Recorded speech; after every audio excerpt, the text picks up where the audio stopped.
Sa loob ng bahay, ipinatawag na muli ni Kuya si Jane para sa isang mahalagang task. Jane, kunin mo yung sulat nandyan sa loob ng drawer.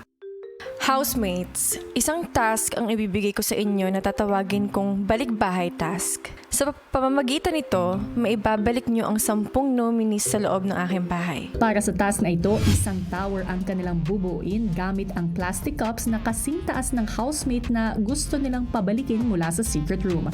Sa taas ng tore ay ilalagay nila ang housemate figure nito at pagbuo na ang tore, kailangan nilang maitawid ito lagpas ng bahay para tuluyan ng makabalik ang mapipiling housemate. Ito na rin ang task para sa kanilang weekly budget at para magtagumpay. Kailangan nilang mapabalik lahat ng 10 nominado sa loob ng bahay. Kaya, good luck housemates!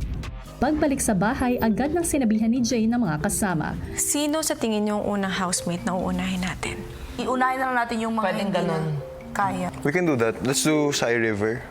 Sai River. Sai River Atik lang. Ang napagdesisyonan po namin na uunahing housemate ay si Cyril po, kuya. Iniisip po kasi namin, kuya, yung asthma po ni Sai. Para din matest din natin Yung gaano ka gano'n ka kahirap para- yung stacking. Oo. It's easy for us to build the tore, kuya, kasi 4'9" lang din po siya. Mas makakasave po kami ng oras. Samantala sa secret room, si Will hindi na napigilang magbahagi kay Cyril ng saloobin. Sobrang weakness ko lang talaga yung ganito. Sustisya ganito. Kasi yung pagkain mo gano'n, hindi ka nakakain ng maayos. Bigla ako, hindi. Diba? Kaya, kahit pa paano, nadadaan talaga sa dasal. Alam ko naman na talaga mag-challenge ako dito sa bahay.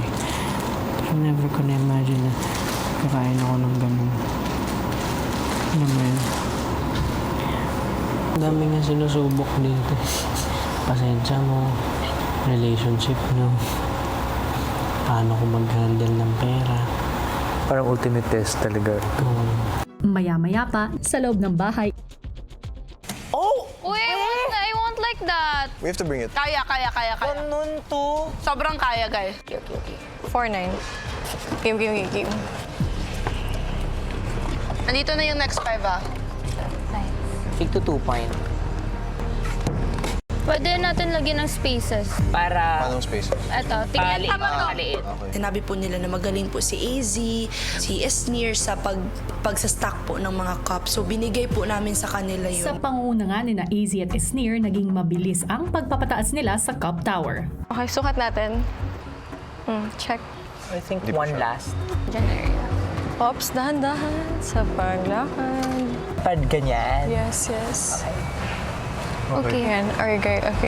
Parang panipis pa. Yeah, kaya kailangan medyo dito hindi pa ganun. ganun Wait, yung yeah. makakagawa dito. I-widen natin. Pero try natin yan. Sayang naman yung effort natin.